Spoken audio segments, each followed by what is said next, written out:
TikTokers mock elderly veteran by pushing him. Then Ozzy Osbourne suddenly appears. What happened that Tuesday afternoon in the Tesco car park in Birmingham would become one of the most shameful moments in social media history. Before we begin, tell us where are you watching from? And if you believe stories can still make people better, subscribe to Voices of Darkness. Let's reach our first 1,000 subscribers and prove that humanity still has a heart. It started like every other day for Tyler Brooks, an 18-year-old TikTok star with 2.8 million followers and the ego to match.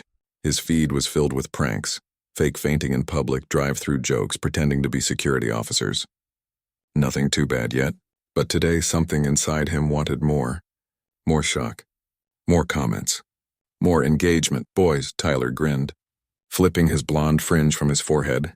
Today we're going viral. His friend Jake adjusted the camera rig. Connor was scrolling the TikTok analytics, and Brad laughed like the sound guy from every bad internet clip. They stood outside a Tesco supermarket in Birmingham, the kind of place filled with working families and retirees doing their weekly shopping. But Tyler didn't see people. He saw content. "We're in the heart of Birmingham today," Tyler said, starting his live stream, "and we're going to have some fun with old people." Jake laughed. "Mate, you're insane." "I'm genius," Tyler corrected. The chat exploded with emojis and hearts. "Let's go?" "Tyler's back. Do something crazy." Tyler turned his phone toward the parking lot. "Let's find a target." And that's when fate stepped in. At the far end of the lot, an old silver Mercedes slowly rolled into a parking space.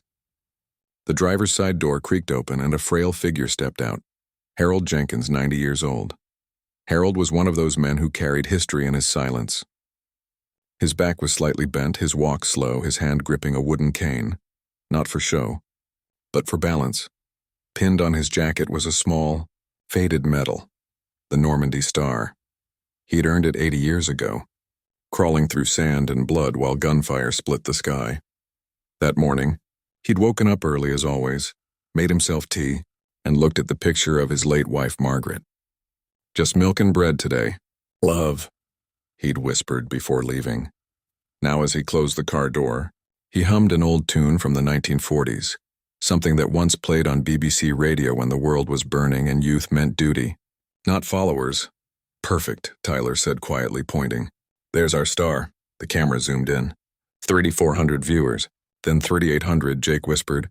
"Bro, he looks ancient." "Exactly," Tyler said. "He's gonna be internet gold." They approached, laughter already bubbling. "Hey, Grandpa," Tyler shouted across the parking lot. Harold turned slowly, blinking behind his glasses. "Hello, lads," he said politely. "Lovely day, isn't it?" The chat comments scrolled rapidly. "Stop, this isn't funny." "Bro, don't do this. This is wrong." "Low-isle old man." Tyler grinned wider. "Yeah, especially perfect for pranking old people." He snatched Harold's walking stick out of his hand. "Hey, give that back." Harold's voice cracked. Not angry, just pleading. Tyler twirled the stick like a baton. "Look, kids, vintage gear, straight out of the museum." The group laughed. Connor shouted, "Careful, that's a fossil." The laughter echoed. The chat exploded again, now 5,000 viewers. "Tyler was alive, please," Harold said softly. "I need that to walk." "Oh, you'll walk fine," Tyler mocked, waving it around. "Or maybe you just sit around collecting pensions." The words hit Harold like a bullet. For a man who'd faced war, this humiliation felt worse. Jake zoomed in. "Tyler, this is gold. Keep it going." But somewhere, parked a few rows down, someone else was watching. Someone whose blood began to boil the moment the stick left Harold's hand. Inside an old black Range Rover, a pair of dark sunglasses lowered slightly. Behind them, a familiar voice growled, "Bloody hell, not again." Ozzy Osbourne had just seen enough. Ozzy was supposed to stay in the car. Sharon was inside shopping. "Don't get into trouble, Ozzy," she'd said that morning. "You're not 20 anymore." But as he watched that cruel little scene unfolding, something old and primal stirred inside him. The voice of his father, Jack Osbourne, a World War II veteran. He could almost hear him saying, "Son, never let anyone disrespect a soldier, dead or alive." Ozzy opened the door and stepped out, his boots hitting the asphalt. Tyler didn't notice at first. He was too busy dancing with Harold's cane. "Look, Grandpa's stick does tricks. Oi!" Ozzy barked. The single word froze the air. Even Tyler stopped laughing. Ozzy's shadow stretched across the tarmac as he approached. Slow, deliberate, dangerous. "Oi." "You little shit," Ozzy repeated louder. Jake whispered, "Bro, that's Ozzy Osbourne." Tyler laughed nervously. "Another old guy?" Then he saw the face, the sunglasses, the long hair, the tattoos. His stomach dropped. The livestream chat went insane. "OMG, it's Ozzy." "Tyler's dead. No way this is real." Ozzy stopped in front of him. "Did you just push this old man, you pathetic little wanker?" Tyler's lips trembled. I didn't mean to. Don't lie to me," Ozzy snapped. "The world's watching, right? Keep it rolling, sunshine. Let's give them a real show." He bent down and helped Harold up. "You all right, mate?" Harold nodded weakly. "I think so. Thank you, Mr. Osbourne." Ozzy smiled gently. "Please call me Ozzy. My dad served too, Harold. He'd be disgusted if he saw what these idiots did." Then Ozzy turned to Tyler again. "Do you know who this man is? He fought in Normandy while your kind were still learning to bloody walk. Show some damn respect." The crowd was growing. Phones were out. Cameras rolling. Ozzy raised Harold's walking stick like a scepter. "This stick's seen more courage than you'll ever have, boy. You think followers make you strong? Try crawling through machine gun fire." Applause erupted from the bystanders. Tyler's fame was melting into humiliation in real time. 20,000 viewers now. Comments flying. "He deserved this. Ozzy is a legend. Respect the vets." Tyler tried to speak, but his voice cracked. I'm sorry," Ozzy didn't soften. "Sorry's a start. But now you're going to learn what that word means." For a long second, the Tesco car park held its breath. The wind tugged at receipt paper near a trolley bay. Gulls circled above in lazy loops, and a ring of strangers stared at the boy with the phone and the man with the cane. Ozzy stood between them, not as a rock god, but as a line in the sand. "Look at me, lad," Ozzy said, chin lifted. "Not at your screen. At me." Tyler's eyes, skittering like minnows, finally settled. The phone in his hand felt suddenly ridiculous, like a toy he'd brought to a funeral. His face was flushed, his mouth a mute opening and closing. The live numbers still exploded. Comments, hearts, outrage, but the noise felt far away. Harold adjusted his glasses and took his stick back. He tested his weight. The tremor in his hand calmed. "Thank you, Mr. Osbourne." "Harold," Ozzy said, softening. "Let's get you a seat. And a cuppa, yeah?" He turned to the crowd. "Someone fetch a chair." A middle-aged woman in a Tesco fleece jogged out with a folding chair from the cigarette counter. "Here," she said, breathless, cheeks red with anger and concern. She shot Tyler a look that would have turned stone to sand. Harold sat. The chair gave a gentle groan, and he let out a breath like a leaking sail. "I'm all right," he murmured. He wasn't, but he would be. Ozzy glanced across the kids, Jake clutching the camera to his chest, Connor and Brad half hidden behind a trolley stack, and Tyler front and center, the hero of nothing. Ozzy's sunglasses sat low on his nose. The eyes beneath them were not showman's eyes. They were a father's, an old Brummie's full of tired fire. "You want a lesson?" he said, voice carrying over bonnets and glass. "Let's start with this.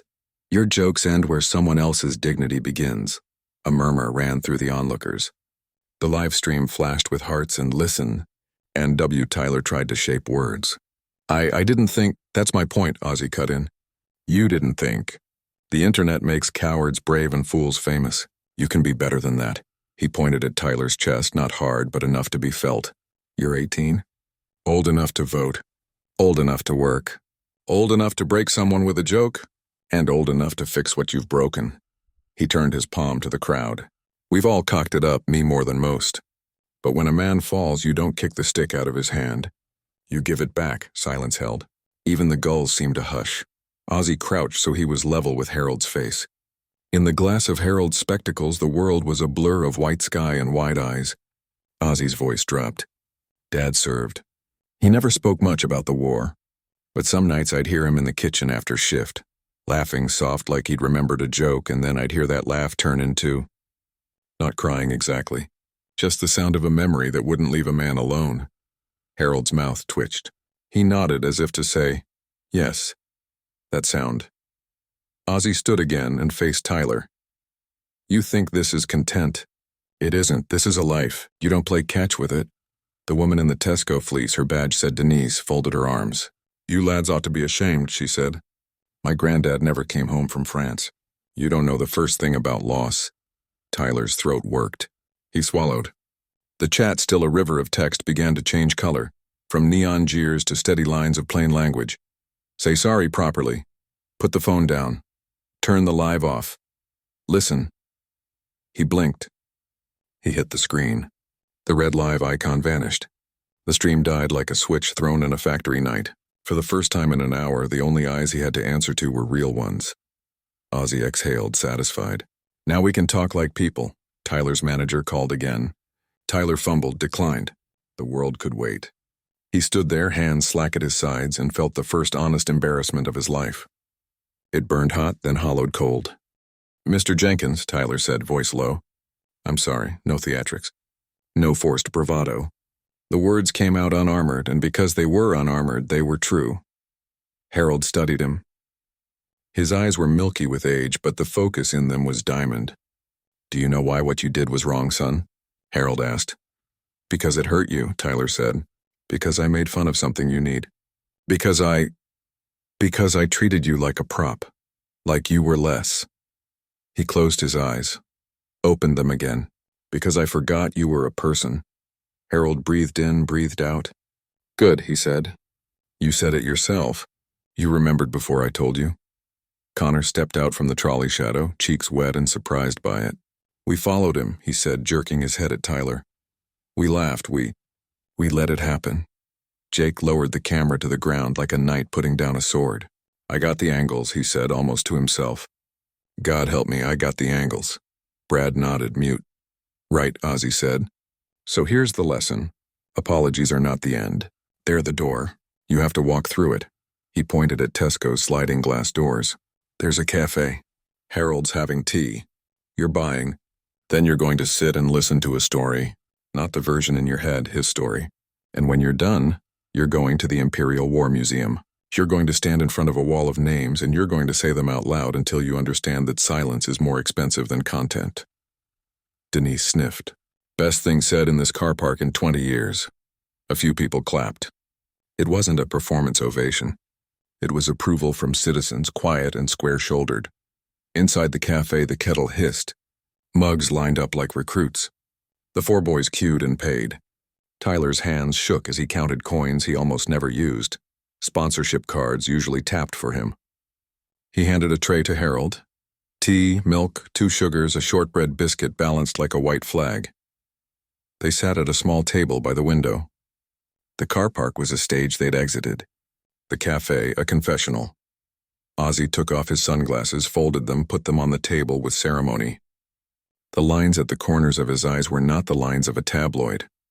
They were the map of a life lived on loud stages and quiet mornings. Harold, he said, if you want to tell them something, tell them now. They're listening. Harold stirred his tea with slow circles. The spoon tapped porcelain in time with a heart calming down. I was 19 at Omaha, he said. The boys sat straighter without being told. You know how 19 feels? Like the world made you a promise. We thought we were going to run across a beach and the sea would cheer us. But the sea was red. We stepped on sand and it ate us. The first lad in my unit, Tommy, he turned to ask me something. He never finished his sentence. Connor's fingers tightened around his mug. We crawled behind iron that looked like crosses.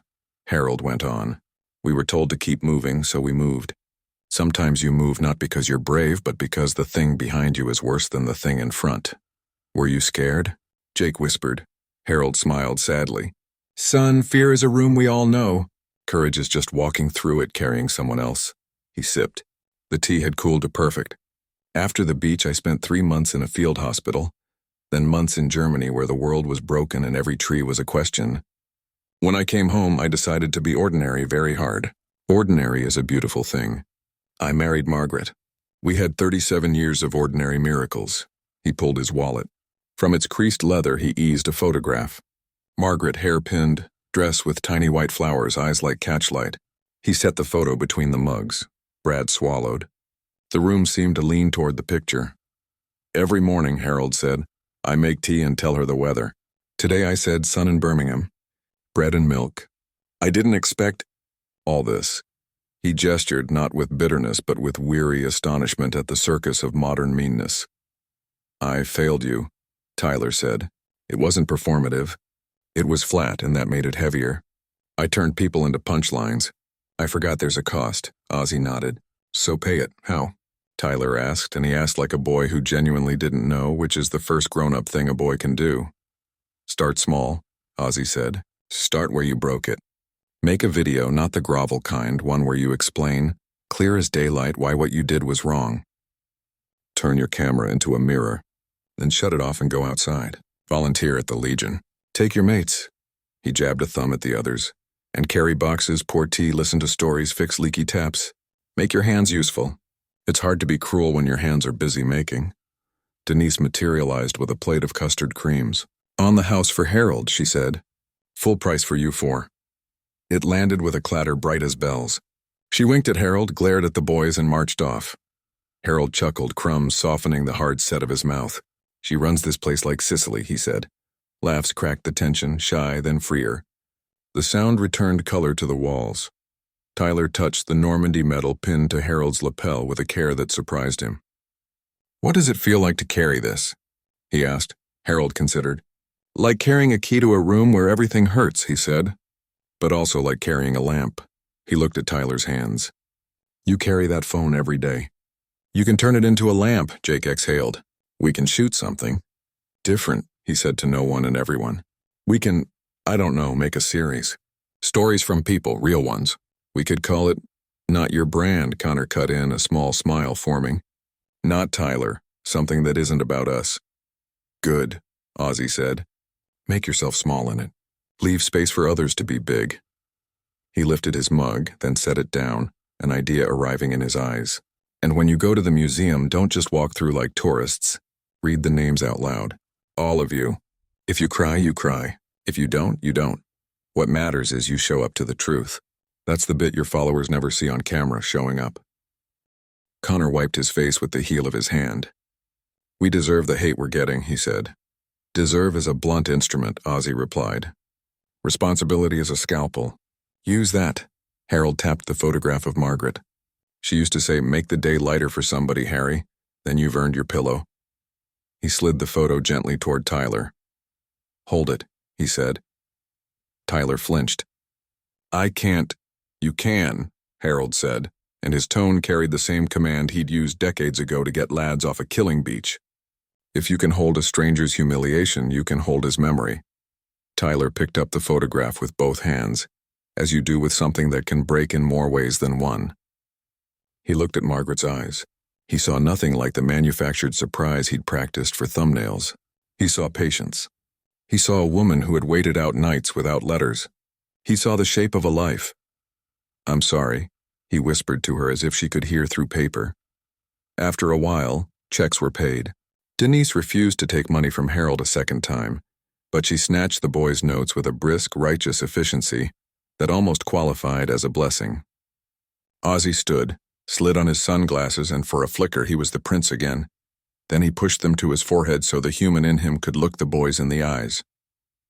One more thing, he said at the door. When you make that apology video, don't ask for forgiveness. Don't list your sponsors. Don't say I'm learning and then post the same rot next week. Say what you did. Say why it was wrong. Say what you'll do next, then do it. That's it, they nodded. There was nothing to add. In the car park, the ring of spectators had thinned to normal life. Trolleys squeaked. A dad buckled a toddler into a car seat. Two teen girls whispered and sent a text like a captured firefly. The weather had slipped into that clear, late afternoon light that makes even dented cars look noble. Harold rose with effort. Mr. Osbourne, he said, you didn't have to step in, but I'm glad you did. Ozzy shrugged. Old habit, Harold. Music taught me the timing of a save. Dad taught me the reason for one. He offered his hand. It was a hand that had held microphones and prescriptions, trophies and apologies. Harold took it. The shake was brief, male, grateful. Tyler cleared his throat. Could I walk you to your car? You may, Harold said, but you carry the bag. He held up the small Tesco sack like a banner. Bread, milk, a world held together by kettles and crusts. Tyler carried the bag. Connor took the trolley back without being asked.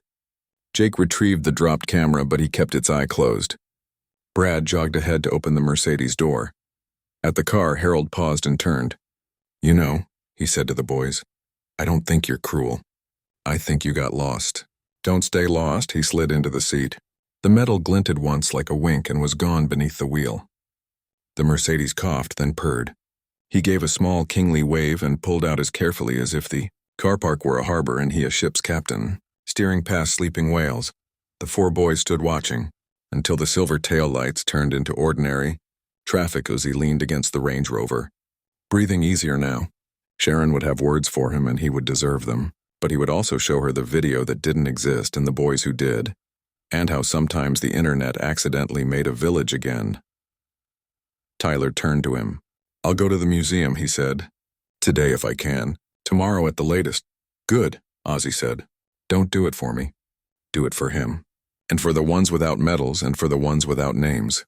Tyler nodded. He held the photograph of Margaret a moment more, then handed it back.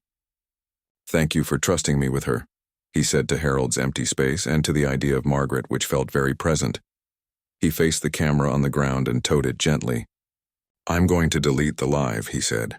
"But I'm not going to erase what I did. I'm going to remember it. Every time I pick this up," Jake quiet said, "I'll help you write it." Connor. "I'll stand behind you when you post." Brad. "And if you ever try a prank like that again, I'll take your phone and throw it in the canal."